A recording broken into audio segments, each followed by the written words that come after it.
국내 유일한 아시아 전문 팟캐스트 아시아팟.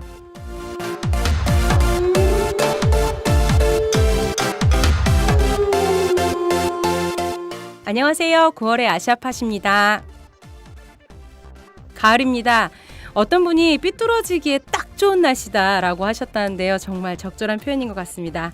오늘도 녹음실에는 김영종 연세대학교 국제관계학과 교수님 나오셨습니다. 선생님 안녕하세요. 네, 안녕하십니까. 네, 잘 지내셨어요? 예, 근데 네. 지금 오늘 많이 늦어서 너무 죄송합니다. 네. 원래 청취자들께는 말 안 하려고 그랬는데 네, 뭐 상황이 자수하신 상황이지라 거예요? 죄송하다고 말씀드리고 시작합니다. 네, 선생님 곧 추석 다가오는데요. 선생님 이번에 고향 가세요? 예, 근데 저는 이제 고향에서 지금 살고 있어서서요. 원주가 참. 원래 맞아, 고향이고 맞아, 또 맞아. 처가도 원주고 해서 원주에 사나요? 뭐 반나절 만에 끝나는 추석 뭐 이렇게 됩니다. 저랑 비슷하시네요. 저희도 다 서울에 있어서요. 예, 저도 예. 그렇거든요. 예, 또 요즘 추석의 의미가 전통적 의미가 좀 많이 그러니까요. 퇴색한 것 같아요. 네. 예. 놀러 가는 날이죠. 네, 네. 요즘에 제가 요번에 이제 추석이 오니까 이번 달에 그래서 추석을 또 다 갑자기 새삼 무슨 날인가 봤더니 차례와 성묘를 하며 한 해의 농사를 도와준 조상님의 은덕에 감사하는 마음을 갖는 날이라고 합니다, 선생님. 어디 교과서에 네. 발췌하신 것 같은데. 근데 이거 보면서 제가 막 생각이 들더라고. 아시아의 다른 나라들은 추석 같은 거 없을까? 막 이런 생각이 들었어요. 그래가지고 조금 찾아봤더니 중국에는 중추절이라고 저희도 알고 있잖아요. 크게 하는 거. 네. 근데 음력이 8월 15일이고 우리랑 똑같고 그래서 대표적인 음식은 달을 닮은 월병을 먹는다고 하네요. 근데 월병은 월병이 이렇게 둥그렇잖아요. 네. 근데 화합과 단결을 상징하는 거라고 하거든요. 그래서 저는 월병을 달 모양이라고 생각해 본 적은 없었는데 보면서 네. 그게 그런 의미로 저 중국 사람들이 둥근 보름달 먹는구나. 모양, 예. 네, 그렇게 찾아봤어요. 그리고 또 일본도 있어요. 근데 일본은 날짜가 조금 달라요. 양력 8월 15일이에요. 그래서 이름은 오봉이라고 부른다고 합니다. 그래서 이 우리 추석하고는 시기가 좀 다르긴 한데요. 조상의 영혼을 맞이해서 대접하고 모두의 건강과 행복을 기원하는 날 그렇게 말을 하더라고요. 또 하나 찾아봤어요. 베트남 쭝투라고 하는데요. 이거는 중국의 중추라는 발음을 아마 따라온 것 같아요. 그래서 월병 먹는 것도 비슷하고요. 네. 근데 이제 다른 게 딱 하나 있는데 어린이들의 명절로 불리기도 해요. 평소에 어른들이 바쁜 농사일로 애들을 못 챙겨가지고 어린이들에게 선물을 주는 날이라고 네. 합니다. 선생님 저는 3개 정도 찾아봤는데요. 말레이시아, 선생님 잘 아시는 말레이시아에도 추석 있어요? 중국계들이 거기 많이 있기 때문에 조금 전에 말씀하신 중국의 풍습 그거 크게 다르지 않은 것 같습니다. 그래서 뭐 월병이라고 부르고 뭐 거기도 월병 먹어요? 그래서 거기서 이제 문케이크를 했는데 또 그게 요즘 이제 상업화되다 보니까 그 어떻게 백화점 같은데 네네네. 쇼핑센터 같은 데서 세일하는 그런 시즌 해서 굉장히 상업화된 그런 느낌이 굉장히 많이 납니다. 이제 그렇지만 또 굉장히 중요한 거고 또 랜턴 페스티벌 이렇게 해서 등 랜턴 페스티벌. 또 그런 식으로도 부르기도 합니다. 네. 등, 월병 뭐 이런 거는 그쵸, 약간 그게 상징적인 것 같아요. 이쪽 그 아시아 쪽에 뭐랄까 좋아하는 부분인가 봐요, 그죠? 그렇죠. 뭐 그렇게 상징하는 게 또 바로 와닿기도 하고 그런 것 같아요. 그런가 보네요. 그렇구나. 저는 근데 뭐 무엇보다 긴 휴가 때문에 추석을 좋아합니다. 그래서 너무너무 기다리고 있는데요. 추석을 기다리는 행복한 마음으로 이번 달 아시아팟 본격적으로 시작해 보도록 하겠습니다.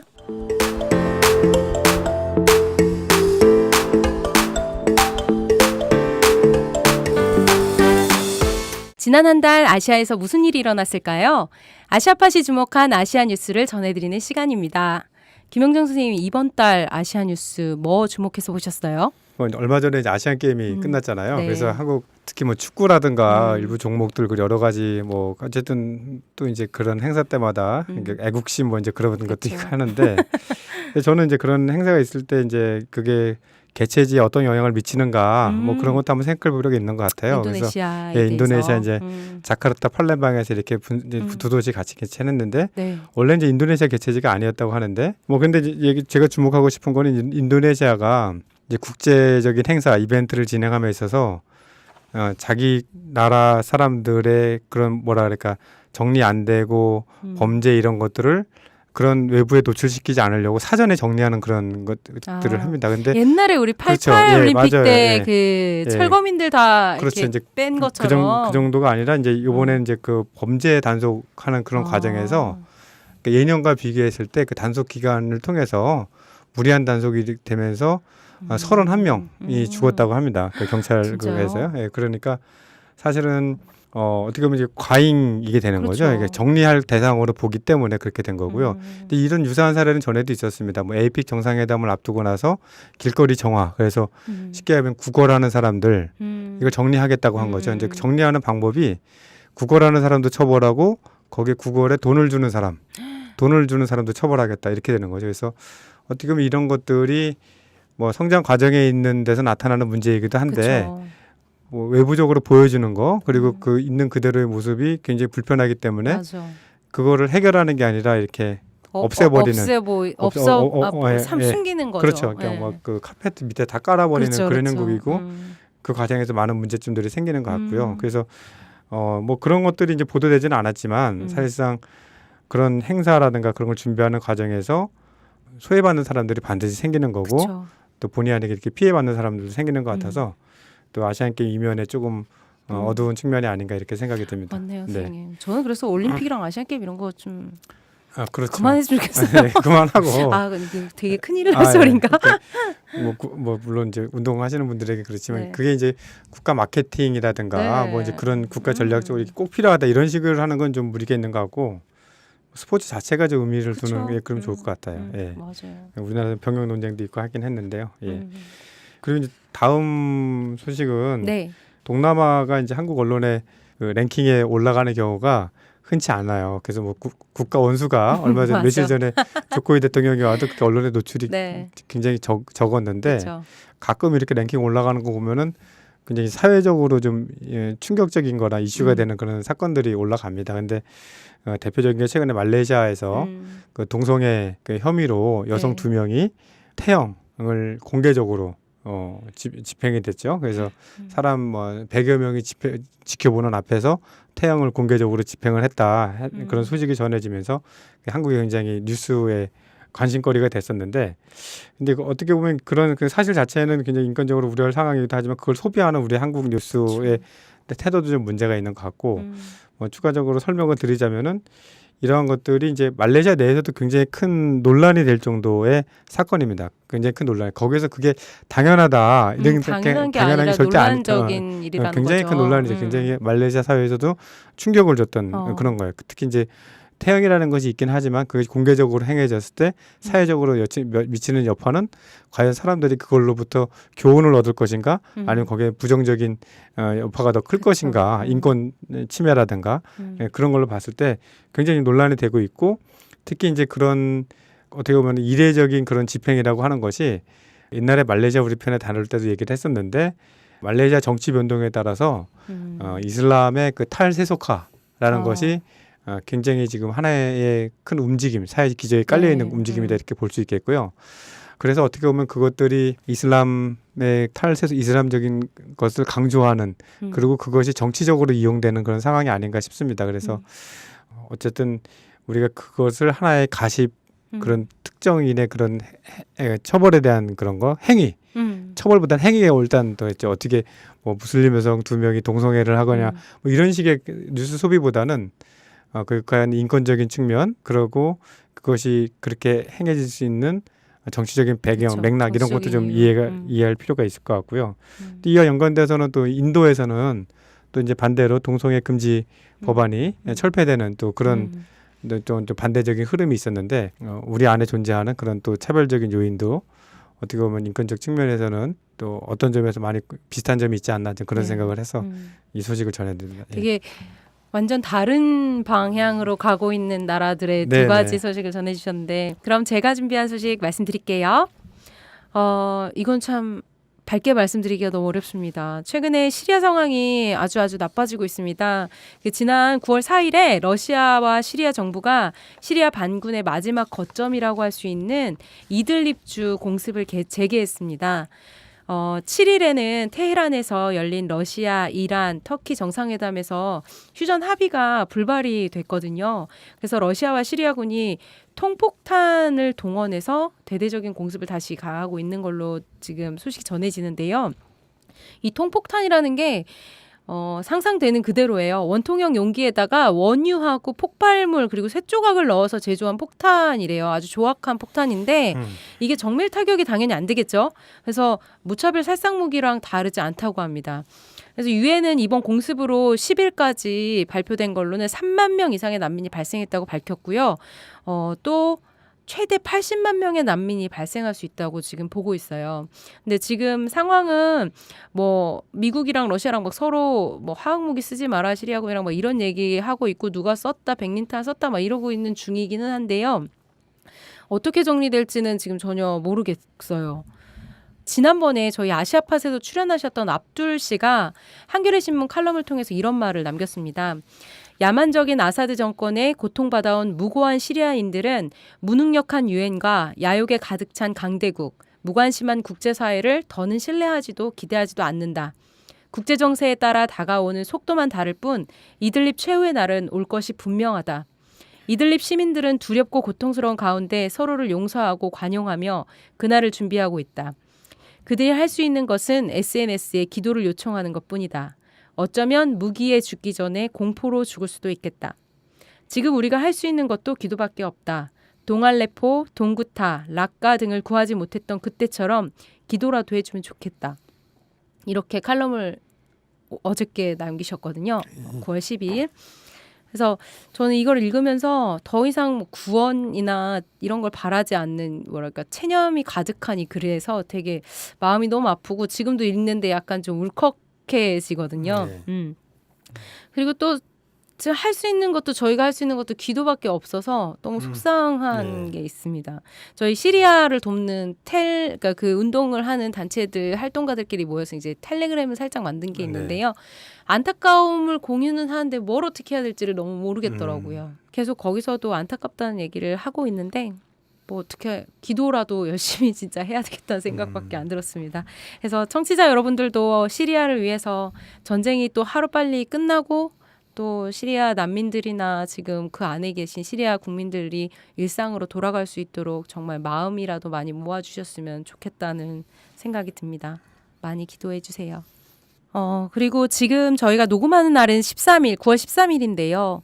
저희가 편집이 되고 방송이 나가는 건 아마 추석 즈음이 될 것 같아요. 저희들이 즐거운 추석에 조금이라도 나은 소식이 전해지기를 진짜 정말로 간절히 바랍니다.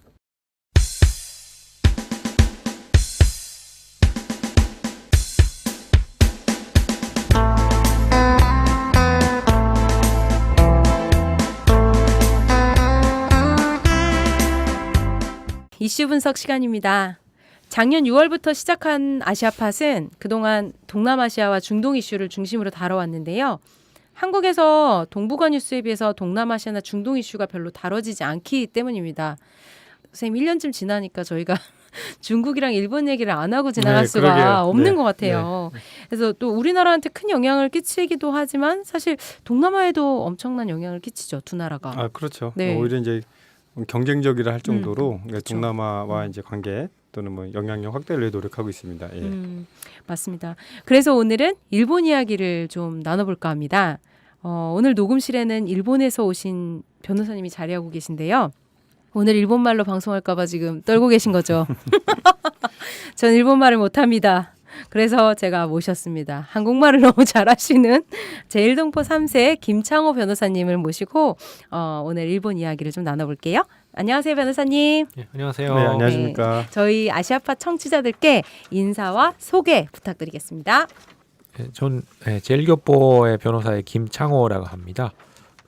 저는 아버지 쪽에 할아버지 할머니가 거의 1920년대 한국에서 일본에 넘어왔고요. 그래서 아버지 쪽에서는 제일교포 3세, 어머니는 한국에서 대학까지 나와서 일본에 왔으니까요. 제일교포 2.5세로 됩니다. 주로 일본에서는 변호사를 하면서 제일교포 인권 아니면 다른 외국인의 인권 그런 안건을 조금 해왔고 특히 제가 조금 영어를 하니까요. 소송을 통해서라는 활동이라기보다는 약간 일본 국내 인권 이슈를 유엔이나 아니면 국제사회에 알리고 그거를 좀 압력으로 해서 일본의 인권 사항을 좀 개선을 한다. 그런 쪽 활동을 지금 해왔습니다. 네. 제가 올해 3월부터는요, 좀 제가 연구로 좀 대만에서 생활을 하고 네, 있습니다. 맞습니다. 제가 일본에서 오셨다고 했지만 네네. 3월부터 대만에서 지금 활동을 하고 계신다고 말씀해 주셨거든요. 변호사님 이번 달에 일본에서 안타까운 소식이 전해졌었잖아요. 또 대만에서 오셨다고 하니까 이게 태풍 소식을 여쭤보려고 그랬는데 근데 변호사님이 그래도 또 가족들이 일본에 살고 계시니까 저희 9월 5일 날 태풍 제비가 오사카 강타했고요. 그다음에 엎친 데 덮친 격으로 바로 다음 날 새벽 홋카이도에 6.7 강진이 발생했습니다. 되게 많은 분들이 44명이 되는 사망자가 발생했고요. 부상자도 660명이 넘었다고 들었는데요. 혹시 변호사님 가족들 분이나 이런 분들은 피해를 입진 않으셨나요? 예, 저희 가족이나 친척이 뭐 직접 인명 피해나 그런 거를 입었던 거는 아닙니다. 다행이네요. 예. 그럼 뭐 영상에서 간판 날아다니고 막 벽 뜯어져서 네. 날아다니고 이런 거 차 막 이렇게 예. 굴러가고 막 이런 거 다 봤거든요. 자연재해 규모가 참 우리한테 어마어마한 거예요. 그래서 제가 일본이 이 정도면 우리나라 왔었으면 우리 다 죽었겠네. 막 이런 생각. 평상시에 대비를 잘 하는데도 그렇죠. 네, 워낙에 이런 데는, 자연재해 대비가 된 나라인데 근데 저 문제였던 건 사실 지진이었잖아요. 지진 때문에 저는 산사태 일어나고 막 이런 거 너무 많이 봤거든요. 그래서 근데 그쪽에는 또 딱히 계신 분은 없으셨나 봐요. 그래도 네, 저희 가족이나 친척은 없었지만 그래도 북해도도 지진 피해가 나고 이번에 오사카 쪽은 2월쯤에 지진이 일어나서 또 태풍이 와서 그렇게 그렇죠. 돼서 좀 그런 게 좀 연속적으로 돼서 걱정이 많이 됩니다. 그렇습니다. 김 변호사님 이번 한국 방문하신 계기가 한일 SDG 시민사회 포럼 참석차 오셨다고 들었는데요. 그 청취자들은 SDG가 뭔지 좀 모를 것 같아요. 간단하게 설명해 주실 수 있으세요? 네, SDG는 2015년에 유엔에서 만들어졌던 그 Sustainable Development Goals라고 하는 걸 줄인 말이고요. 그거는 어떻게 지속 가능한 개발 목표. 그러니까 지금 세계에서 앞으로 2030년까지 우리가 Leave No One Behind, 아무 사람도 남기지 않는다. 예, 그런 뜻으로 아무 사람도 남기지 않는다. 남기지 않는다. 뒤처지지 않게 한다. 예, 뒤에 남기지 않는다. 아무 사람도 뒤처지지 않게 한다. 2030년이요? 예, 하여튼 그거를 이제 5년 지났는데요. 근데 하여튼 그거를 목표로 뭐 예를 들면 뭐 빈곤 문제나 아니면 여성 평등 아니면 환경 문제 아니면 평화 인권 그런 여러 가지 뭐 국가 발전 아니면 개발 정책 그런 걸 할 때는 이거를 원칙적으로 세워서 국가마다 어디에나 해외 투자를 할 때도 이거를 신경 써야 되고 약간 기준 같은 거 약간 기준 것 같습니다. 네. 예. 그래서 그럼 한일 SDG 시민 포럼은 같이 그런 공동의 목표를 만드는 건가요? 한국과 일본의 시민사회가?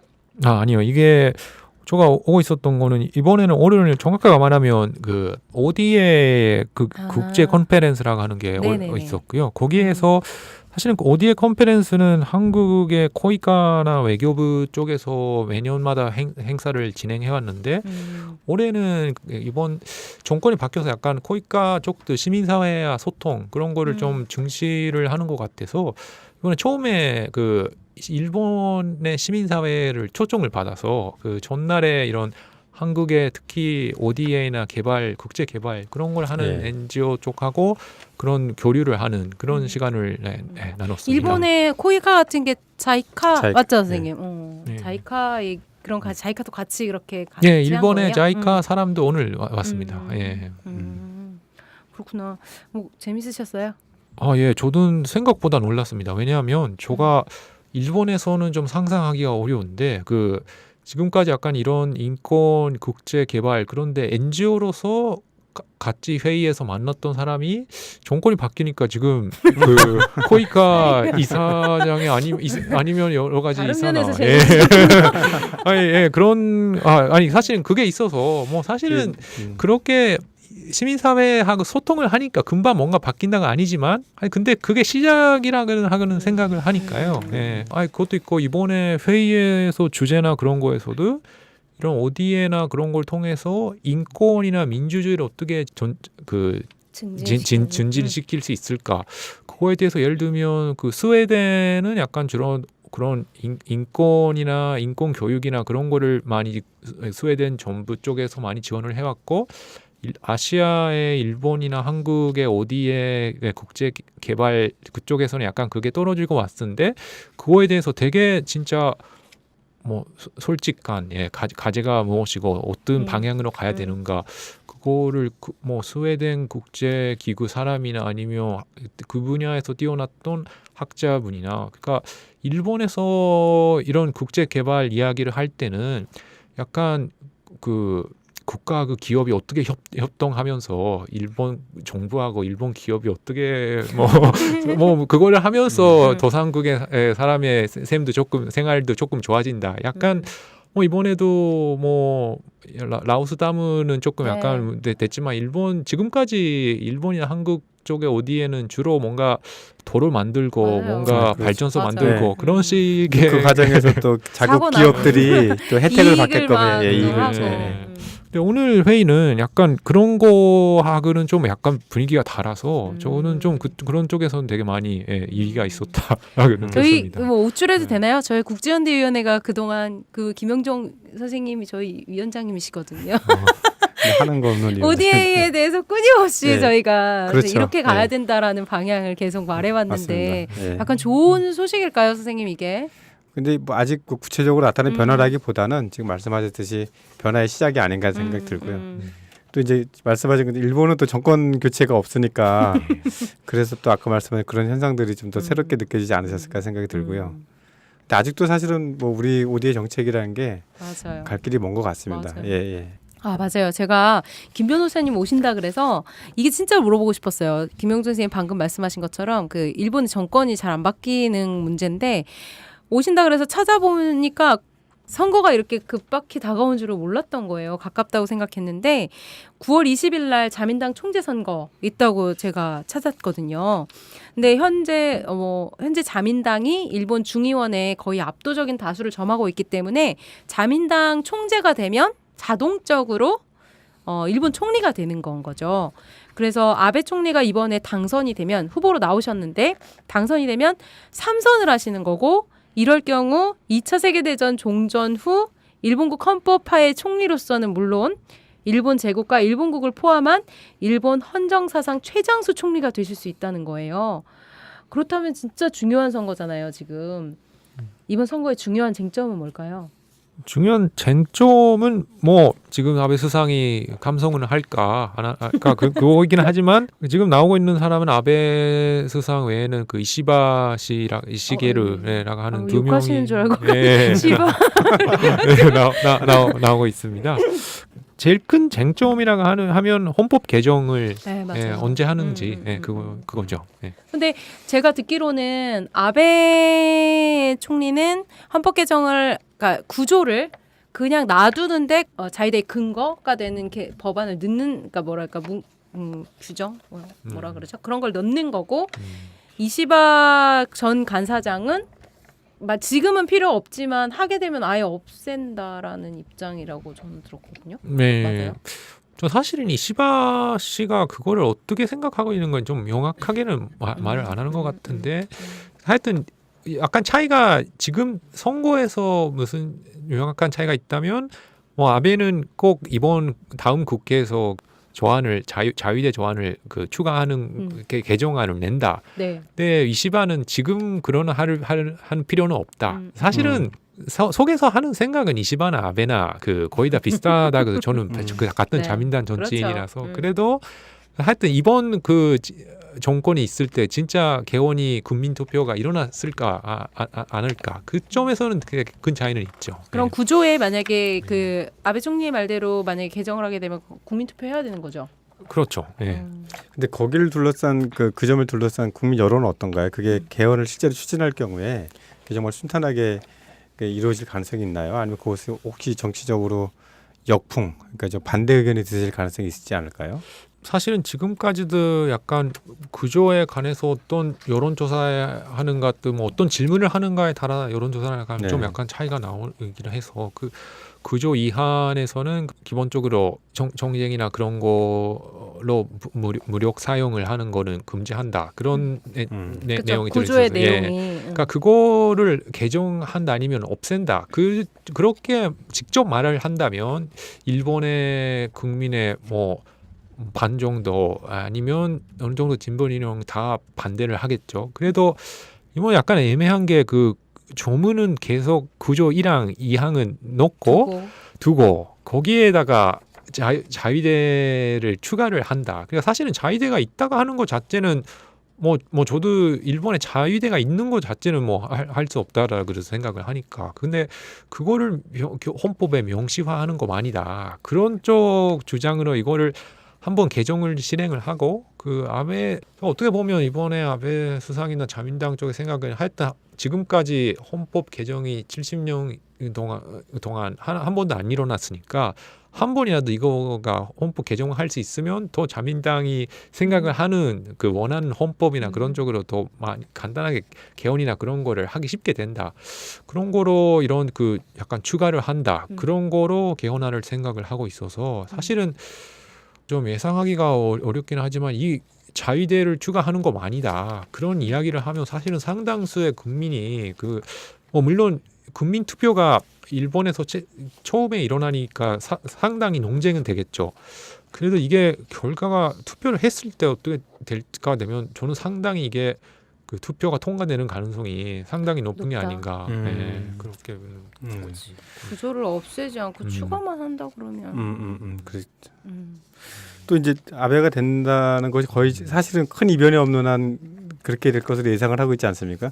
근데 뭐 이제 언론 보도를 따르면 아베가 말한 것이 이제 뭐 이제 판매세 인상이라든가 그런 뭐 세금 인상 이런 것들을 예고를 하고 있는데 그럼 이제 정치적인 측면에서는 헌법 구조에 대해서 어떻게 보면 이제 나름대로의 절충안을 만들어서 그렇게 피해간다고 하지만 세금 인상이라든가 이런 것은 어쩌면 이제 서민들의 경제에 영향을 주기 때문에 이것이 또 다른 그 아베 정권, 그러니까 아베 정권을 유지하는데 도전이 되지 않을까 그런 생각이 드는데 혹시 그런 염려는 우려는 있을까요? 예정으로는 또 올해인가 내년인가 또 지금 8% 있는 소비세가 그거가 10%로 올라가고 하고 있죠. 자민당 지지자 안에서도 사실은 소비세 인상에 대해서는 반대하는 사람이 있긴 하는데 근데 그게 정권이나 그런 거에 진짜 큰 그 영향을 가지는 정도로 되는지 아니면 도대체 일본은 뭘 영향을 주는 건가요? 아니면 그가 아베나 재무상이나 그런 사람은 되게 여론이나 게 어떻게 반응하는가를 잘 그걸 보면서 지금까지 사실은 이게 10% 인상이나 그런 것도 원래는 이미 실현이 되고 있었던 거 약간 연기해서 여기까지 오고 있으니까 혹시 그걸 진짜 명확하게 지금 한다. 근데 생각보다 국민의 반응이 컸다. 그렇게 되면 그게 1년, 2년 연기한다. 그런 말은 얼마든지 할 수 있어서 사실은 약간 그 소비세 문제는 이번에 자민당 경선에서는 약 쟁점으로는 그렇게 안 되고 있는 그런 분위기입니다. 뭐 지금 두 후보에서 쟁점은 이제 헌법 구조의 타이밍인 것.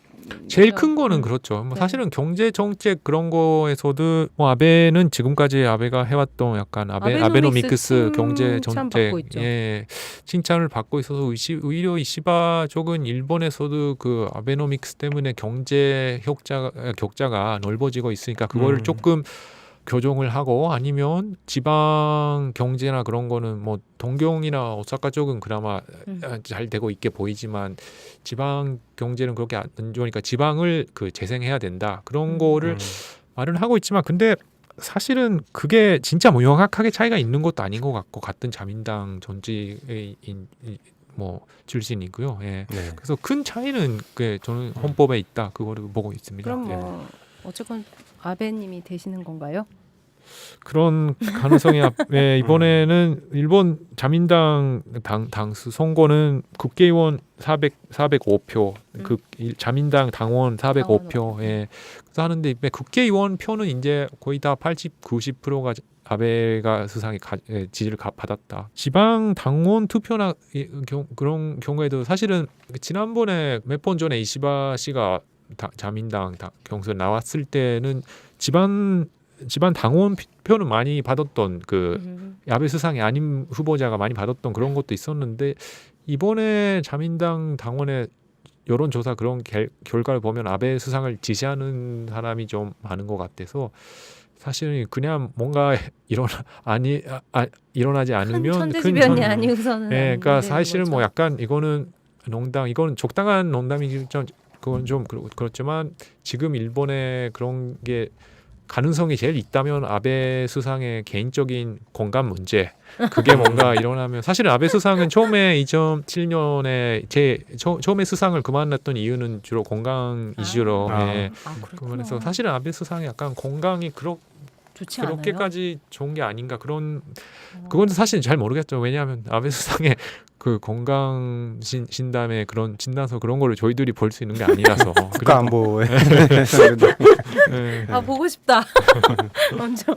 근데 그러면 뭐 총리 그 투표는 어쩔 수 없다고 치고 몇 달 전까지도 선생님 기억하세요? 일본에서 이제 아베를 반대하는 집회 같은 게 있었잖아요. 네. 지금도 그런 분위기는 있어요? 뭐 그런 목소리 저를 포함해서 그런 생각을 갖고 있는 사람은 어느 정도는 있기는 하는데요. 그래도 그게 그렇게까지 크게 뭐 영향을 주는 세력까지는 안 되고 있다. 그러니까 사실은 여러 가지 좀 한국에서 조금 보도가 되고 있는 것 같기도 하는데 그 교육부에 관련해서 뭔가 아베가의 사학 스캔들 맞아. 그런 거가 그런 거 스캔들까지 일어나도 아직까지도 30% 40% 정도는 지지가 계속 된다. 대단한 것 같아요. 그러니까 같았으면 뚝 떨어졌을 텐데.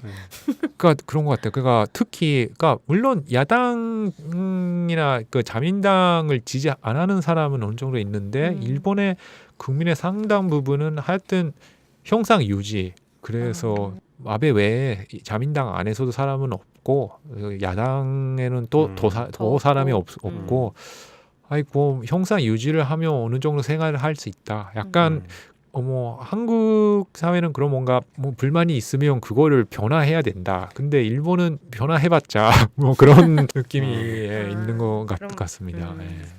그런 분위기가 차이가 또 그렇구나. 네, 변호사님, 저 난민 이주 문제에 관심이 많으신 걸로 들었습니다. 최근 한국 사회에서도요 난민 문제가 크게 이슈가 됐었습니다. 특히 이제 그 제주에 있는 예민 난민 저희가 저번에도 한번 오셨었죠. 그렇죠. 허용 문제와 관련해서 굉장히 이제 사회적 이슈로 떠오른 바 있는데요. 일본 사회에서는 그 난민 이주 문제를 어떻게 바라보고 있는지요? 네, 저도 사실은 그 한국의 난민 이번에 그 제주도 그 예멘 난민 그게 일어나서 이렇게 화제로 되고 있는 거로 좀 약간 되게 아쉽다. 그런 한국 사회에 대해서 좀 약간 실망을 갖게도 됐던 그렇죠. 적이 있는데 실망했죠. 근데 사실은 일본 난민이나 이주민 그 상황을 보고 있으면 법제도로 보면 사실은 일본이 이미 한국보다도 지금은 좀 또 떨어지고 있다. 그렇게 볼 수도 있습니다. 사실은 제가 한국의 상황에 대해서 약간 조금 실망을 했다. 아니면 약간 안타까움을 갖고 있다고 하는 거는 지금까지 한국이 그나마 난민 쪽에서는 뭐 법제도나 그런 게 좀비를 난민 지원법이나 그런 것도 제정이 되고 사실 난민 인정률만 보면 한국 매체나 한국 진보 진영은 우리 한국의 OECD 난민 인정률이 OECD 국가 안에서 밑에서 두 번째다. 그런 걸 하는데 일본은 제일 밑에 있으니까 사실은 일본의 난민 인정률은 작년에 난민으로 인정됐던 사람은 20명이에요. 그래서 신청자는 2만 명 있다. 그래서 그렇게 되면 0.2%.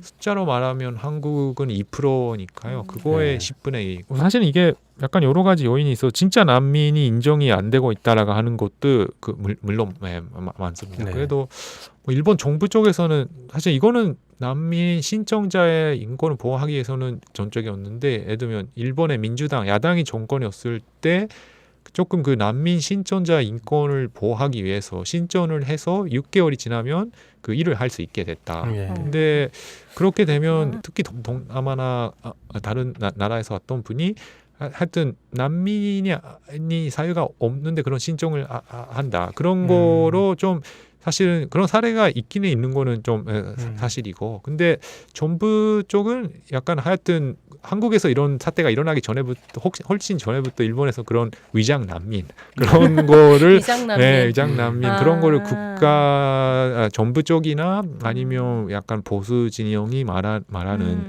그런 게 계속 그런 게 진행하고 있었던 상황이고, 그러니까 사실 일본은 계속 이런 상태가 몇 년 계속되고 있어서 한국은 사실은 난민법 제정이나 그런 거 일본보다도 훨씬 늦었는데 인정을 시작했던 게, 근데 그게 지난 몇 년 동안은 일본보다도 법제도적으로도 좋아지고 그 도와주는 난민 지원이나 그런 거 하는 변호사 단체, NGO 단체 그런 틀도 넓어지고 그런 게 약간 긍정적인 면이 보이는데 꼭 이런 문제가 갑자기 그러니까, 또 예매 문제를 보시니까. 근데 사실 이거는 저는 사실 한국에 사는 사람은 아니지만 그래도 하여튼 이거를 어떻게 대응을 하는가. 진짜 지금까지는 뭔가 어떻게 보면 사실은 이주민 난민 그런 게 이렇게까지 숫자가 늘어나서 뭐 당연히 이슈화 그런 게 돼도 좀 일본에서는 이미 문을 안 열어놓는 거는 일본에서는 하도 그런 난민, 이민, 이주민에 대한 반발이 지금까지도 강해서 문을 안 열어왔는데 한국은 하여튼 그게 이렇게까지 난민, 이주민 숫자를 좀 개방해만서도 그게 어떻게 보면 사회에서는 진짜 심각한 이슈화는 안 돼서 이번에 드디어 뭔가 그게 뭔가 사회를 움직이는 그거로 됐구나. 근데 하여튼 이거를 좀 넘어갈 수 있기를 좀 기원을 하고 있습니다. 뭐 자연스럽게 또 이야기를 연결하면 그 난민 하면 지금 이제 난민 혐오 이게 이어지는 말이잖아요. 네네. 근데 최근 한국에서 그 카운터스라는 영화가 개봉을 했어요. 변호사님 혹시 들어보셨어요? 네, 들어봤어요. 예, 저도 이야기는 들었는데 약간 최근에 불미스러운 일이 생겨서 그 영화가 상영을 중지를 했어요. 그래가지고 저는 못 봤어요. 그런데 개봉관도 별로 없었긴 했는데, 근데 이게 이제 제트케라고 해서 제트케는 제일 한국인의 특권을 허용하지 않는 모임 맞죠, 변호사님? 제트케의 혐오와 행패에 직접 행동으로 맞서는 전 야쿠자 대장? 이 주인공인가? 그렇다고 저는 들었거든요. 그래서 이분들이 이렇게 행동을 해서 2016년 혐오 표현 금지법 제정에 대한 했었던 성공한 사례가 담겼다고 들었거든요.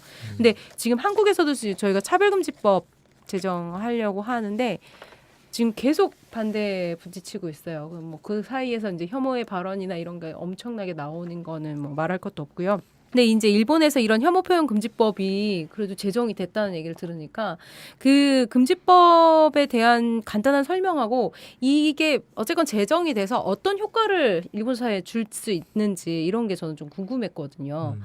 좀 설명해 주실 수 있어요? 예, 금지법이나 새로 생겼던 법에 약간 들어가기 전에 그 일본의 혐오 표현이나 그런 거에 공격 대상이 그 젤교포가 공격 대상으로 되고 있다라고 하는 게 사실은 세계적으로 진짜 특이한 사례다라고는 볼 수는 있습니다. 왜냐하면 이민 난민에 대한 혐오나 그런 거는 사실은 유럽이나 뭐 미국에서도 이슬람 난민 그런 것도 그렇고 지금 한국에서도 나온 형상이고 그거는 사실 세계적인 형상으로 볼 수 있고 그거는 어떻게 보면 새로 들어오게 되는 이주민 난민에 대한 뭐 혐오 표현이나 반발이기는 하는데 일본 경우에는 이주민 난민에 대한 문을 그렇게까지 지금까지도 아직도 안 열고 와서 그렇게 돼서 국내에 이제 거의 뭐 100년 정도 살고 있는 젤교포가 100년 된 남미. 네. 공격 대상으로 되고 있다. 그런 거가 되게 특이한 사례라고는 볼 수는 있는 것 같습니다. 그래서 그게 뭐 2010년 정도부터 그게 뭐 되게 문제가 심각하게 돼서 신노쿠보나 조선학교 앞에서도 시위가 돼서 맞아요. 약간 한국에서 좀 보도가 됐다고도 들었는데요. 예. 그런 걸 통해서 뭐 카운터 운동도 그렇고 여러 가지 그 유엔이나 그런 국제사회의 압력이나 공고도 나오고 아니면 입법 활동이나 그런 것도 열심히 하고 하여튼 그 법이 2016년에는 만들어지고 네. 근데 이거는 사실은 그 차별금지법은 아닙니다. 그러니까 저희들도 인종차별 일반을 좀 금지하는 법을 만들어야 된다. 근데 뭐 그게 뭐 좀 다른 거네요. 법이 어떤 법이라고 하면요, 인종차별 일반을 금지하는 법이 아니고 하여튼 헤이트 스피치에 대해서 뭐 대조를 한다. 그러니까 어떤 헤이트 내용이라면 스피치를 못하게 한다. 못하게 한다라기보다 못하게 진짜 할 수 없지. 애매한 내용입니다. 그거는 헤이트 스피치는 용서하지 않는다. 그게 헤이트 좀 스피치를 용서하지 않는다. 근데 사실 용서하지 않다라고 하는 게 어떤 방법을 통해서 용서하지 않은가 그거는 아무 내용이 없는 구체적인 거예요. 처벌 조항이란 것들이 그거는 하나도 나타나지 없습니다. 예. 네, 그게 생각났어요. 네. 만화. 용서하지 않겠다. 일본 만화. 아 그렇구나. 꿀밤 때리는 것도 용서하지 않는. 근데 용서하지 안 하고, 그러니까 그럼 그거를 아무 별 의미 없는 거 아니에요? 이 부분? 그러니까 그 예를 들면 교육, 그러니까 어. 헤이트 스피치 교육을 한다. 아니면 개발 활동, 그러니까 그 사회에 대해서 이런 건 하면 안 된다라고 하는 포스터를 붙인다거나, 계몽 활동, 계몽 활동, 활동. 계몽 활동 그런 거를 추진을 한다. 그런 정도의 내용이긴 합니다. 그래도 뭐 효과가 완전히 없었던 건 아니고요. 근데 하여튼 정부가 하여튼 그러니까 용서하지 않다 그런 메시지를 좀 그쵸. 정부 쪽에서 발신을 하는 아무래도. 거라는 그 자체도 좀 선언적인 예, 거라고 선언적인, 해야 될까요? 선언적인 거예요. 예. 그래도 뭐 예를 들면 그래도 그거가 법이 생겨서 사실 경찰의 경비나 그런 게 그러니까 2013년 14년이나 그런 때는 한인타운이나 그런 데서 헤이트 스피치나 그런 걸 하는 것도 완전히 경찰이 표현의 자유니까 허가를 하고, 그러니까 뭐 마음대로 놔두는 거네요. 그런 였는데, 근데 하여튼 이게 그렇게 돼서 그런 효과를 좀 실무상 사실상 그게 소송까지 가면 어떻게 되는가 잘 모르겠지만 그게 그런 허가를 사실상 그런 한인타운이나 그런 앞에서까지는 안 하게 하고 있다. 그런 경찰이 실무는 이렇게 못하게 막을 수 있게 하는 거네요. 그래도 뭐 권고를 한다던가 그런 발언 하지 마세요. 뭐 이렇게. 뭐 사실 그것까지도 법률에서는 규정이 없는데 하여튼 그런 경찰이 하여튼 이게 그런 거를 하는 이런 재특회 같은 단체가 약간 뭐 반사회적인 단체 일종인 그 정도 인식은 조금 조금 갖게 되어서 예를 들면 소송이나 그런 것도 옛날에는 그 일본의 가와사키나 그런 데서 근처에서도 이런 재특회는 직접 아니지만 여러 가지 우익 단체가 제일교포를 공격 대상으로 한 헤이트 스피치를 할 때도 사실은 그런 거를 가처분 신청이나 그런 거로 그 시위를 막을 수 있는가 그런 거를 좀 약간 고민을 해봤는데 이번에는 예를 들면 이 법이 통과돼서 가와사키에 있는 제일교포의 사회복지단체 주변의 500m 외에서는 그런 시위 활동을 하면 안 된다. 그런 뭔가 가처분 판결이 나오는지 약간 소송을 해봐야겠네요, 변호사님. 소송을 해봐야 뭐 효과를 뭐 판례를 만들어낼 수 있을 것 같은데. 그러니까 그럼 이제 현재까지는 이제 관련 법안과 관련해서 위반 사항에 대해서 뭐 고발이라든가 뭐 처벌 사례는 아직 없는 거네요. 그러니까 이게 그 헤이트 스피치 뭐 혐오 표현을 어떻게 정의하는가에 따라 좀 다르기는 하는데요. 예를 들면 뭐 제일교포인 김창호를 죽인다. 뭔가 그런 혐오 표현을 한다면 그거는 저의 개인의 특정에 대한 공격이 되니까 그거는 일본에서도 협박죄나 아니면 뭔가 그런 거로 개인적인 그거는 현행법으로 처벌이 되는 거. 근데 혐오 표현에 약간 어려운 거는 예를 들면 한국인은 한국에 돌아가라 뭔가 그런 식으로 하면 개인적으로 피해가 입는 건 아니잖아요. 여기 사람들 그 제트케가 했던 말 중에서 조선인을 몰살시켜라, 뭐 코리아타운을 뭉개버리고 가스실을 만들자 이런 거는 안 되는 거네요. 그러니까 사실은 그게 어떻게 제가 현행법상에 약간 좀 한계이기도 하는데. 그게 약간 특정 사람의 그 권익이나 권리를 진행을 했나 그거에 대해서는 사실은 뭐 유럽이나 그런 데에서 이미 만들어지고 있는 혐오 표현은 그런 거는 표현의 자유에 뭐 범위 안 들어가니까 그런 말을 하는 경우에는 처벌을 한다. 근데 뭐 미국 경우에는 그런 거는 좀 표현의 자유를 중시해서 처벌 안 한다 그런 사례도 있어서 그러니까 사실은 이런 그 제일교포는 그 뭐 말살해야 된다 아니면 한국에 다 추방을 해야 된다 그런 거 사례를 처벌을 했다라고 하는 거는 없습니다. 근데 약간 자발적으로 그러니까 사실은 그러니까 저도 초반이나 그런 것도 필요하다고는 생각하는데 진짜 그 특별한 그 심각한 사태에 대해서는 근데 그거만 아니고 오히려 인터넷상에 유튜브나 트위터나 요즘에 뭐 인터넷상의 헤이트 스피치가 제일 심각하게 보이죠.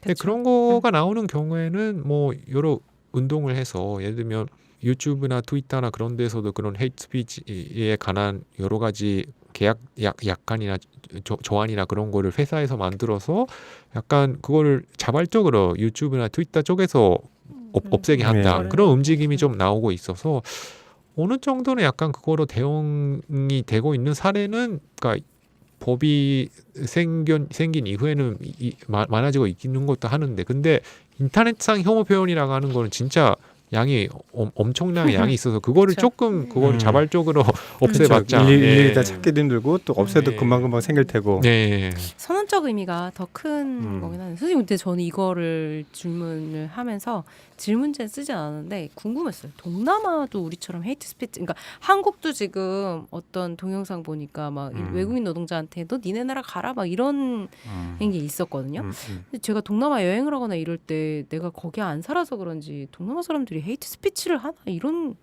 생각이 갑자기 들긴 했어요. 못 들어봤던 것 같아.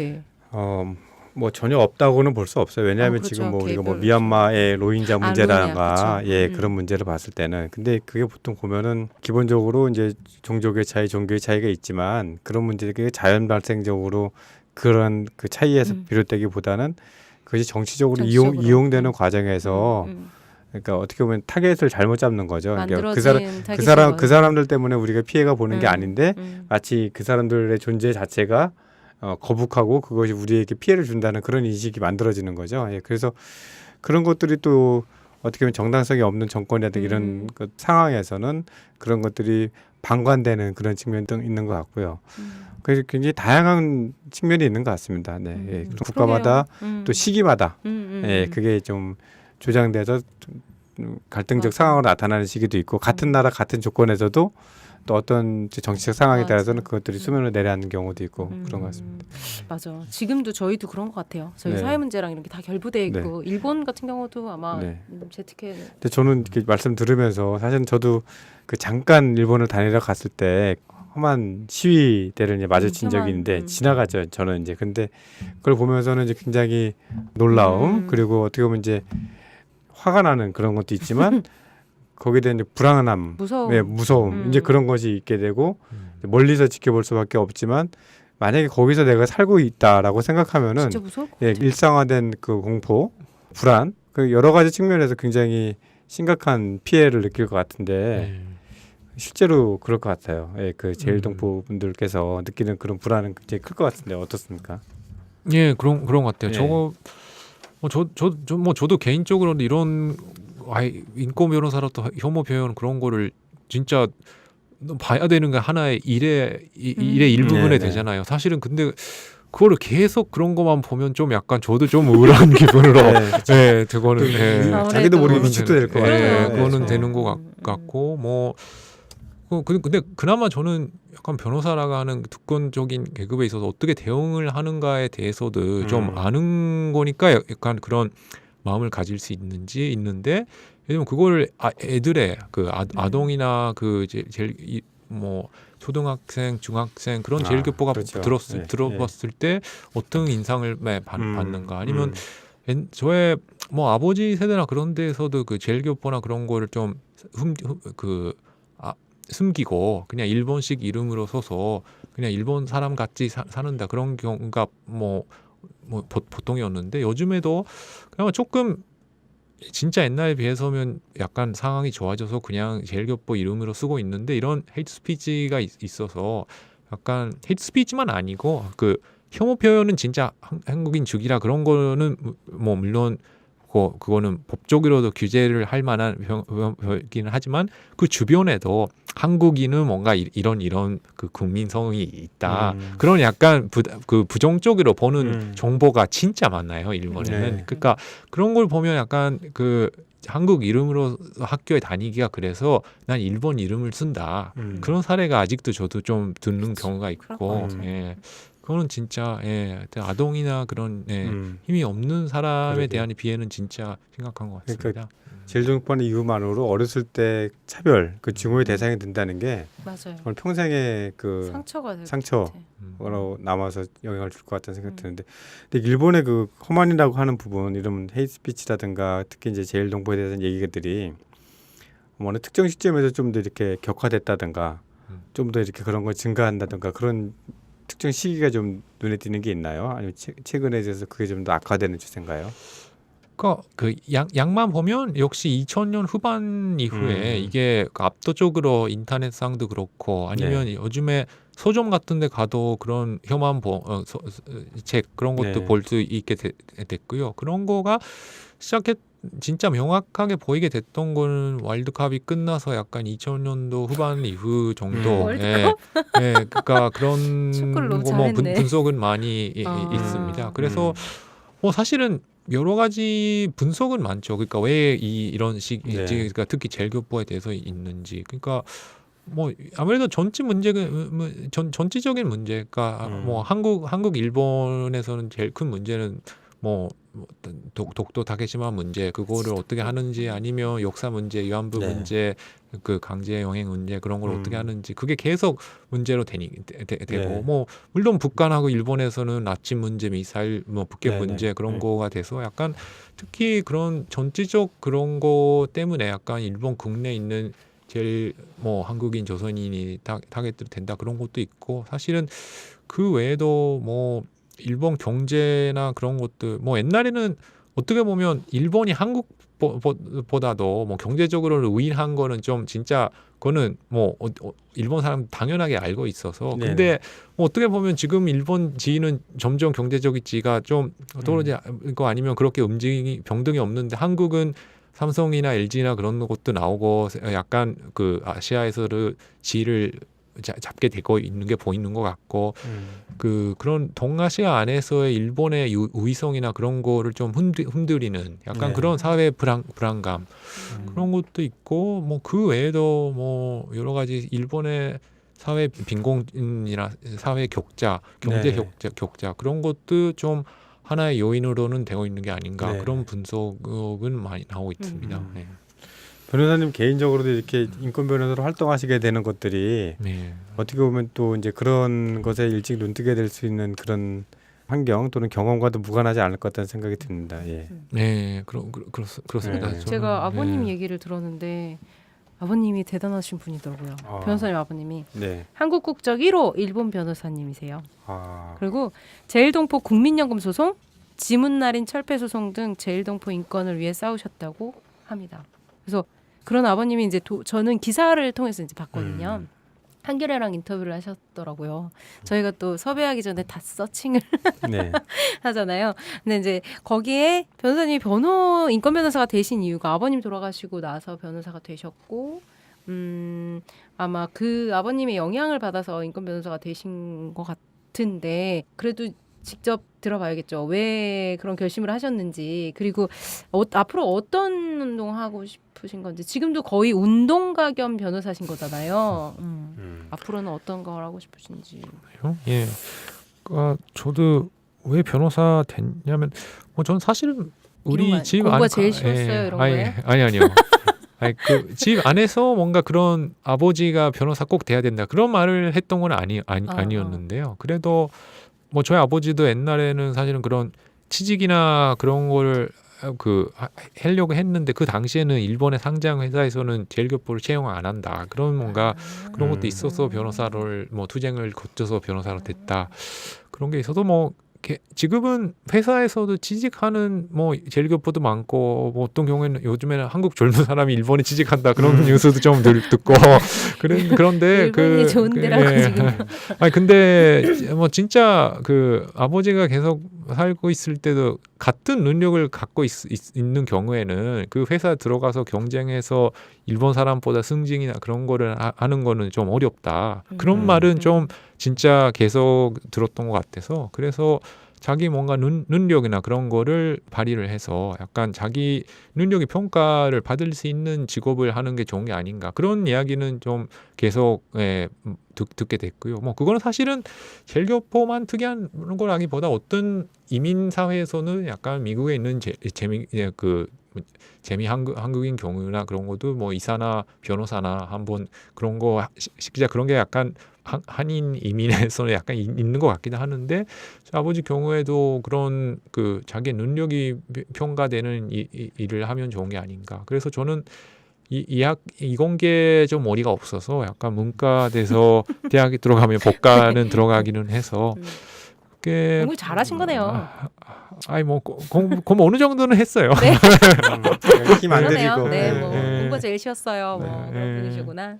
그렇게 아니 뭐 그래도 저는 사실은 사업이나 그런 거를 제일교포 안에서는 그러니까 그런 거를 생각을 해서 자기가 사업을 하는 비율이나 그런 거는 일반 일본인보다는 좀 비율이 높기도 해요. 그렇죠. 예. 근데 저는 사실 사업하는 정도의 그런 뭔가 사업가 그런 게 있는 사람이 아니다. 그런 걸 좀 알고 있었던 것 같아서 그냥 좀 공부를 하자.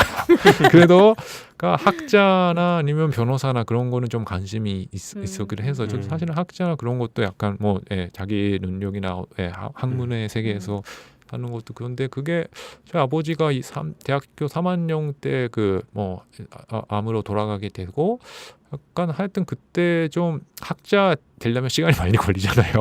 그래서 그 뭐 좀 그나마 대학 졸업해서 직업을 가질 수 있는 거라면 좀 사법 시험을 열심히 공부해보자. 그렇게 해서 변호사는 그때 되고 그 아버지가 계속 인권 활동 변호사를 되게 열심히 힘든 일을 많이 하고 있다는 거는 좀 집에서 보고 있어서 알고 있긴 했는데 사실은 그렇게까지 그 인권 변호사라고 하는 거에 대한 약간 좋은 이미지나 그런 거는 그렇게까지는 없었어요. 사실은 뭐 저희 아버지가 해왔던 그 사건 그거는 아까 말씀드렸던 그 연금 소송이나 아니면 지문 날인 아니면 예를 들어 아니면 여러 가지 전후 보상 문제, 그러니까 위안부 소송도 제일교포 위안부를 대리해서 소송도 하고 뭐 옛날에 그 한국인으로서 일본 군의 병사로서 그 일본 군대에서 부상을 했는데 그 후에 국적이 박탈을 받아서 아무 보상을 못 받았던 군인 군속 재판 여러 가지 전후 보상 재판이나 그런 거를 해왔는데 결과를 보면 다 지는 거죠. 왜냐하면 한국이나 한국은 헌법재판소도 있고 그나마 정권 교체가 일어나면 진보 정권에서 임명하는 판사는 진보적인 영향이 있다. 그런 거가 있는데 뭐 일본 법원이라고 하는 게 뭐 일본 7심 동안 자민당이니까 자민당이 임명하는 법관은 그런 사람밖에 없겠죠. 그러니까 일본 정부의 국가 정책을 흔들리는 헌법 사건이나 그런 거는 진짜 이기는 게 거의 불가능한 일인 거예요. 그러니까 그게 하나의 일본의 헌법 이혼 판결이나 그런 게 70년 정도 있을 때 일본의 이혼 판결은 아직도 10건 정도밖에 없고 진짜요? 한국은 뭐 매년마다 100건 정도. 엄청 많잖아요. 그러니까 물론 일본 국회에서도 약간 그런 헌법이나 그런 거를 생각을 하면서 법을 만든다 그런 지적을 하는 사람도 있지만 사실 저는 그것만이 아니고 약간 일본 법률도 아직도 보면 문제가 있는 법 규정도 많은데 근데 하여튼 그런 여당적인 성격을 갖는 법관이 대부분 과반수를 유지하는 이런 시스템 안에서 소송이나 그런 거를 근데 사실은 소송을 그러니까 일본에서 하는 인권 운동, 공익 운동을 하는 사람은 소송을 승소를 해서 사회를 바뀐다라기보다는 그 도중에서 여론을 관계해서 그 뭔가 조금이라도 입법 운동을 해서 사실은 위안부 문제나 그런 거가 제일 그렇지만 소송을 보면 어떻게 되면 다 졌죠 일본 국내에서 하는. 근데 그게 그 과정을 통해서 기록에 남기게 돼서 그 사회적인 그 뭐 영향을 갖게 되고 그런 거 자체가 뭐 하나의 운동 방식이기도 했는데요. 근데 하여튼 그런 거를 옛날부터 제가 보고 있어서 인권 변호사 해도 소송도 승소도 못하고 그 인권 변호사도 그거는 돈벌이도 아니잖아요. 네. 근데 그런 거를 진짜 진짜 힘들게 하고 그러니까 그와 더해서 저는 84년생으로 되는데요. 그러니까 저가 어떻게 보면 저가 살아 있을 때는 뭐 물론 일본 사회에서 그 살아 있으니까 약간 간접적인 차별이나 그런 거를 느끼기는 하는데 저의 아버지나 할아버지 세대가 거쳤던 진짜 국적으로 이유로 했던 부당한 차별, 예를 들면 국민연금도 못 받아요, 아니면 국민건강보험에도 못 들어가요. 그런 제도적인 그런 차별이나 그런 거는 점점 뭐 거의 느낄 수 없는, 예를 들면 국가 공무원 국가 공무원 못 된다, 아니면 지방선거권이나 선거에서도 일본 선거에서는 하나도 투표를 못 한다. 그거는 좀 아직도 남았던 제도적인 가치이기는 하지만 사실은 그런 걸 보고 있으면 저가 개인적인 뭔가 제1교포로서의 진짜 해야 되는 인권 문제나 그런 게 그렇게까지는 좀 안 느끼고 있어서 그거는 지금 생각하면 저가 진짜 무식했구나. 그러니까 그거는 그러니까 인권이라고 하는 게 사실은 일본 사는 어떻게 보면 90년도 정도까지는 그러니까 95년인가? 93년, 4년 쪽에 일본 자민당하고 사회당이 양립해서 양립 정권을 했던 시기가 약간 그 3, 4년만 지속했던 그거를 보는 정도로 어떻게 보면 일본 시민 사회가 최고로 어느 정도 운동을 했던 시기가 90년도 후반 정도까지라고 저는 개인적으로는 지금 보고 있습니다. 그래서 저는 약간 그 정도 세대 안에서 좀 성장을 했기 때문에 그런 인권 운동이나 그런 거를 열심히 안 해도 사회는 조금 점점 좋아지구나. 뭔가 그런 분위기 안에서 저는 살았어요. 그러니까 사실 그런 처음에는 그러니까 인권 변호사나 그런 거를 오히려 저가 이런 데서 하는 것보다는 오히려 뭐 대학교 있을 때도 한일 월드컵도 있고 한류 붐도 있었고 오히려 그런 한국이나 일본의 경제 활동 아니면 뭐 그런 여러 가지 문화 교류 그런 걸 통해서 알게 되는 게 뭐 더 필요하게 되는 게 아닌가. 그래서 변호사 돼서 몇 년 정도는 그냥 대기 한국에서도 김앤장이나 대표랑 그런 대기업 대리하는 뭐 그런 비슷한 일본 사무실에서 좀 몇 년 일을 하게 모리하마다. 모리하마다 그런 데서 조수를 다 해놨어요. 그런 데서 좀 일을 하게 되고 그것도 하나의 의미는 있는 일이라고 생각을 합니다. 그때는요. 저도 뭐 저의 수입은 제가 사회인이 1년차 수입을 계속 이 NGO 활동하고 있으면 못 넘어갈 수 없는 것 같다고 생각을 하는데요. 그래도 하여튼 그때 그런 헤이트 혐오 표현이나 그런 거를 그 2010년도 후반이나 그런데 보면서 그러니까 확실히 인권이라고 하는 게 자연적으로 좋아지는 게 아니구나. 그런 거를 진짜 느끼게 됐던 것 같아요. 그러니까 진짜 지금 제1교포 상태나 그런 거는 그러니까 사실은 어떻게 보면 혐오 표현이나 그런 것도 저희 아버지가 해왔던 운동은 그 권리가 없는 상태에서 권리를 획득하는 그런 운동을 계속 해왔는데 이번에 지금 제1교포의 상황은 지금까지 획득을 해왔던 그거를 좀 지키는 뭔가 그런 쪽 관점에서 운동을 해야 되고 있어서 하여튼 그런 상황이 있어서 약간 인권 변호사 세계에 그렇게 들어가고 있는 것 같고요. 그래서 지난 작년에는 한국에서 또 1년을 보내셨대요. 그래서 그때 계셨던 데가 그때는 저가 주로 처음에는 범법인 태평양 아닌 동천. 그런 쪽의 활동을 좀 되게 관심이 가져서 사실 일본에는 그런 프로보노를 로펌 안에서 한다라고 하는 게 아직도 그 조직화가 안 되고 있어서요. 그래서 거기에서 조금 있었고 그 이후에는 환경운동연합이나 그런 데서 좀 자원 활동하면서 민변 활동도 좀 여러 구경을 하면서 그런 데서 한국 시민사회가 뭐 하필이면 작년에는 그 탄핵이 있고 선거도 대선도 있고 그런 시기를 하고 시기 계셨네요. 말씀 들으면서 굉장히 치열하게 지금 활동하고 계신 거 느꼈는데 지금 이제 한국 최근에 이제 그 양승태 그 대법원장 체제 하에서 한국의 그 강제징용 그 피해자분들의 판결을 정치적 거래로서 수단으로 삼아서 일부러 판결을 지연시킨 게 지금 드러나지 않았습니까? 그거 보고 굉장히 지금 더 분노를 느끼실 것 같은데. 그렇죠. 근데 어떻게 보면 그거가 뭐 물론 그런 거는 진짜 말도 안 되는 일이 일어났구나라가 하는 것도 느끼기는 하지만 한국 사회라고 하는 거는 그런 거를 하면 그게 밝히는 사회구나. 그런 것도 저 일본에 살고 있으면 좀 느끼는 점이기도 그쵸. 합니다. 근데 예. 이것도 막 안 밝혀질 네. 수밖에 없는 묻힐 수 있는 건데 이게 그 촛불 혁명을 통해서 예. 정권이 이제 바뀌었기 때문에 밝혀진 드러난 거지. 거죠. 예, 그들이 그걸 드러날 수 있다고 생각하면 그렇게 안 했겠죠. 근데 드러나지 않을 것이다라고 생각을 했었고 지금도 그 진실을 밝히는 데 있어서 굉장히 어려움이 있잖아요. 그 사법부가 굉장히 절대 자기 안 보호권이 내놓으려 있기 그러죠 때문에요. 지금. 네.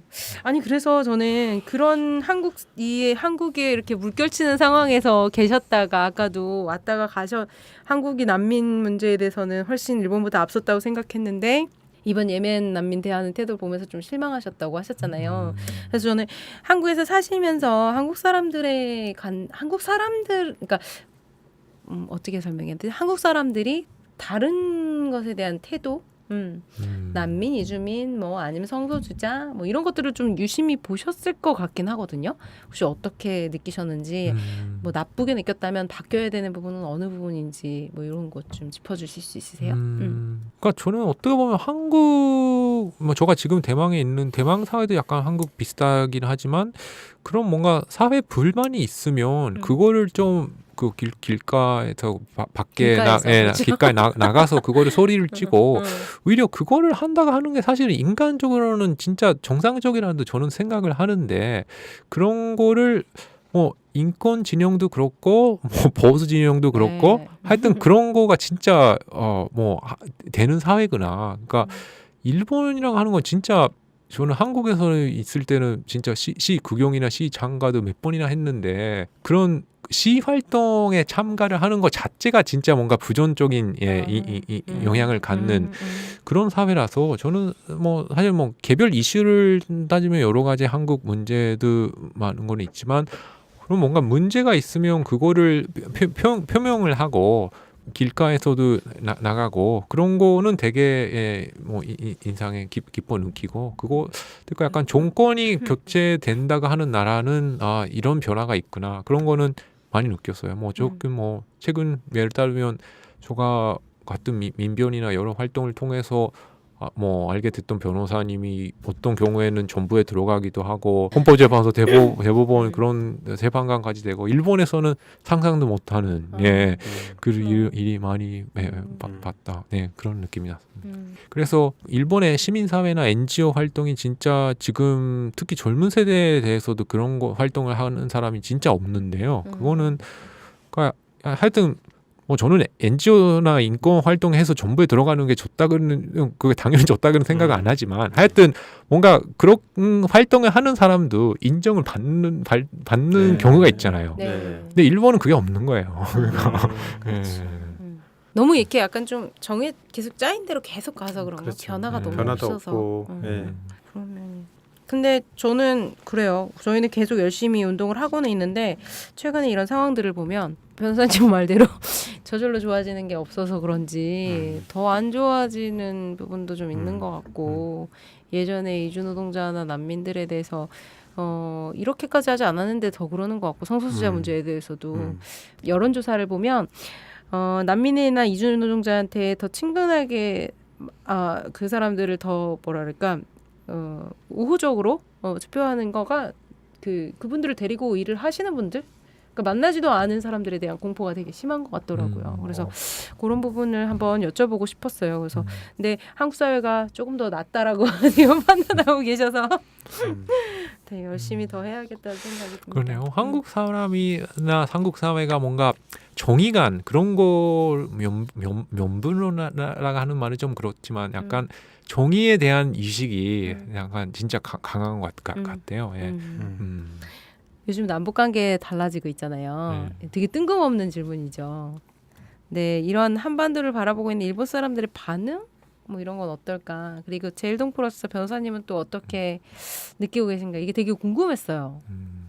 그러니까 일본 사람이나 특히 일본 언론의 반응이나 그런 거는 약간 부정적이고 약간 위문스럽게 보고 있는 경우가 많죠. 그것도 뭐 진보 언론이나 보수 언론이나 좀 조금 약간 다르기는 하는데 일본의 여론의 대부분 반 이상 사람은 약간 위임스럽게 이렇게 말하고 있지만 김정은이 지금까지 뭔가 그런 김정은 믿을 수 없다. 북한이 뭔가 네. 그런 일을 하겠나 그런 것도 있고 뭐 사실은 일본 사람 마음 안에서도 특히 여당이나 아베 지지를 하는 사람 쪽에서는 이런 분단이나 아니면 북한 이혹이 어느 정도 계속되는 게 오히려 일본의 자위대나 도움이, 뭐 그런 되니까. 사실 그건 진짜 나쁜 생각이다가 하는데 근데 그런 거를 뭐 물론 명확하게 표시를 안 하지만 속에서는 사실은 뭐 지금 정도로 뭐 북한이 좀 문제가 일으키는 정도로 뭐 미사일 그런 거를 몇 번 하는 거는 좀 문제기는 하지만 그러니까 오히려 일본 쪽에서는 뭐 지금 한국 쪽에서는 그 평화 통일이나 이런 그 예를 들면 경제 협력이나 그런 체제나 그런 것도 약간 완화를 하면서 점점 뭔가 북한하고 어떤 의호 관계를 만들 수 있을까 그런 걸 좀 생각하고 있지만 아직도 일본에서는 대부분 여론이 그거를 그 경제 체제가 있었으니까 이렇게 김정은 이렇게 된 거라 경제 체제를 앞으로도 강화해야 제재가 된다. 있었으니까. 예. 뭔가 그런 게 아직도 뭐 그런 생각을 하는 사람이 더 많다. 뭐 물론 약간 진보적인 사람도 있지만 일본에서도. 근데 뭐 그게 일본 여론과 상관없이 정부의 움직임을 보면 지금 말씀하신 것처럼 그렇죠. 미국 편에 붙어서 이제 뭐 그 납치 문제를 해결한다든지 그런 부탁을 한다든지 우리 그 대화 진전 이런 것들을 좀 원치 않는 그런 걸 보이다가 어떻게 보면 그 외톨이가 되는 그런 형국이 됐잖아요. 맞아요. 미국이 또 북한하고 관계 개선에 나서면서 근데 앞으로 그는 또 달라질 거야. 상황이 달라지면은 일본도 어쩔 수 없이 그거 대세의 흐름을 인정하지 않을 수 없지 않을까 하는 생각이 들어요. 네, 그렇게 저도 생각도 하고 기대도 하고 그러니까 뭐 이번에 다음 주에 지금 오고 있는 그 남북 수능 회담도 좀 어떤 결과가 나오는지 평양에서 회담도 어떻게 되는가도 궁금하고 그게 그러게요. 그러니까 미국도 포함한 약간 그런 진짜 긍정적인 변화가 일어났다가 하면 일본도 그렇게 될 수밖에 없고 그렇게 되면 또 북한하고 일본 사이에서도 국교 정상화 그런 것도 이야기도 꼭 나와야 되는 것 당연히 같고 나와야 되는 문제고요. 예. 뭐 사실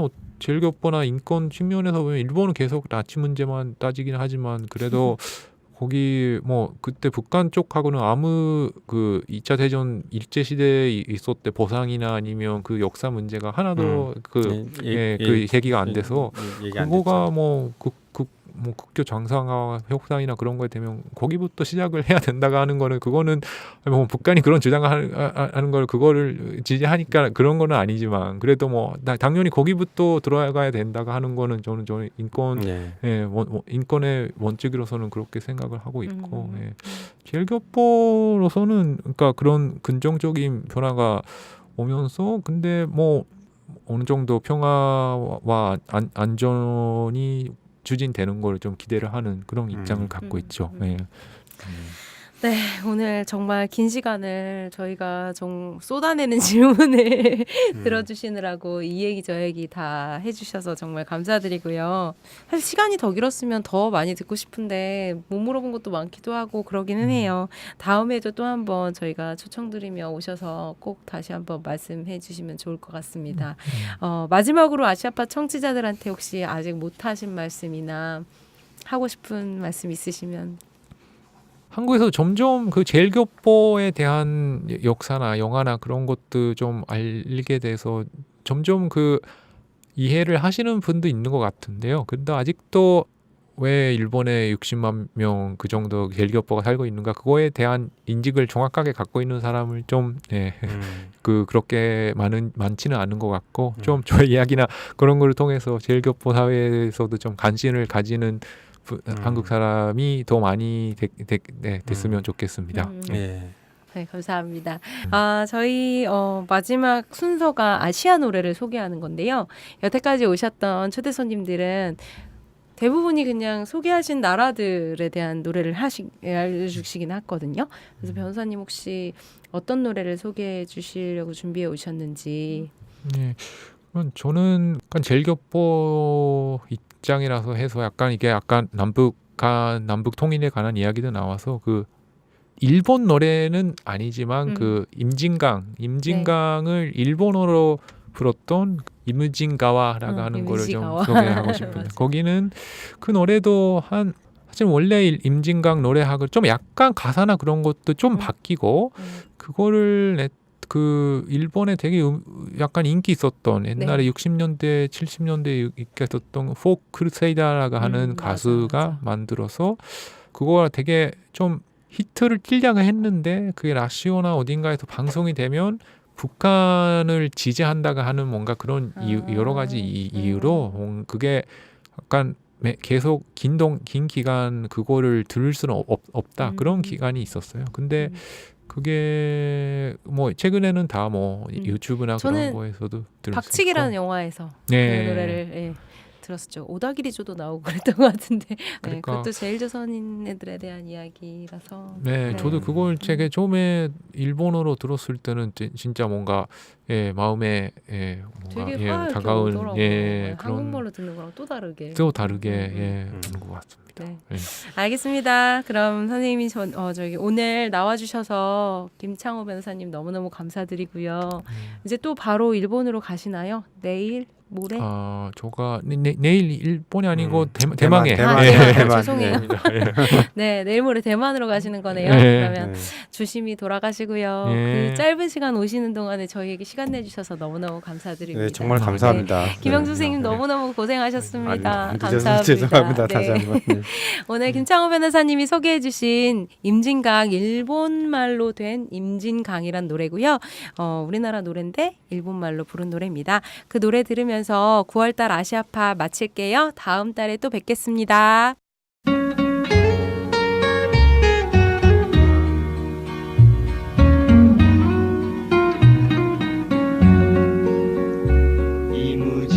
川水清くとうとうと流る水鳥自由に群がり飛び交うよ我が祖国南の地思いは遥かイムジン川水清くとうとうと流る北の大地から南の空へ飛びゆく鳥よ自由の使者よ誰が祖国を二つに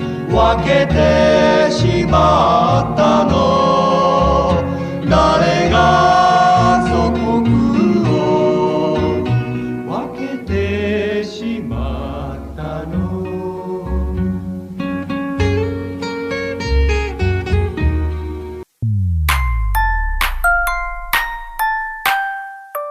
그거 알아? 옛날엔 대학 입학금이라는 게 있었대. 대학 입학금? 그게 뭔데? 등록금이랑 다른 거야? 다른 거래.